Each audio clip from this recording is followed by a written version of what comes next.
La ciutat de ningú és una novel·la que ens parla d'algú que està en tractament psiquiàtric i ens va contant les seves fantasies, els seus deliris, les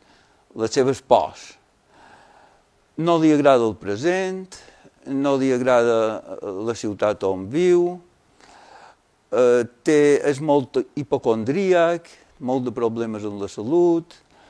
la seva vida sexual és ambigua, a vegades calamitosa,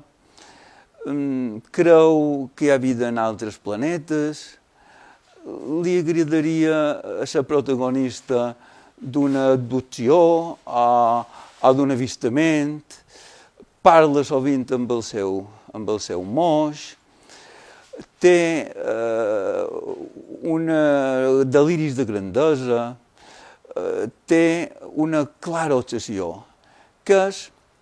defensar la memòria del seu pare,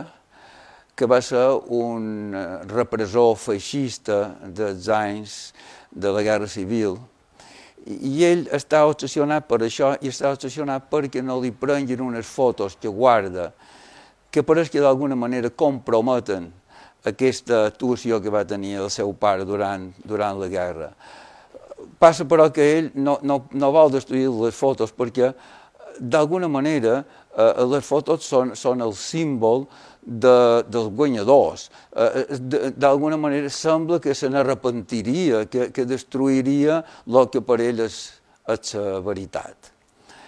Aquesta novel·la vol ser una metàfora d'aquest món en què vivim. Un món capaç de produir altes dosis de bogeria, d'insatisfacció, de desassossec, però també barrejades amb somnis, amb fidelitats, amb il·lusions i amb amors i desamors de tota mena, tan propis dels humans. En definitiva, aquest llibre per mi ha estat una història d'amor